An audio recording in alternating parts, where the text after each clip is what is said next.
Hi, my name is Ana Sofia Castillejo Salinas.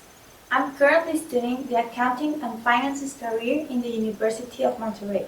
The main reasons I want to go to work at Disney World is because I want to be part of the magic you experience when you are at Disney World.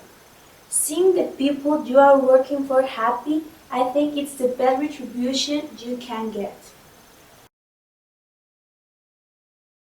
About I want to analyze if what he or she is asking me does not compromise my ethics.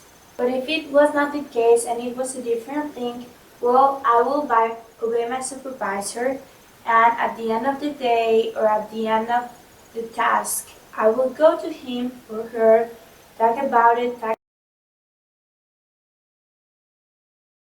will ask help of a co-worker. I'll optimize my time and my effort to advance the further I can with the task. If by the end of the day I wasn't able to complete them, well, then I'll go and talk to my supervisor, explain to them that it was a great amount of work, but I commit to complete them the next day. Thank you for your attention.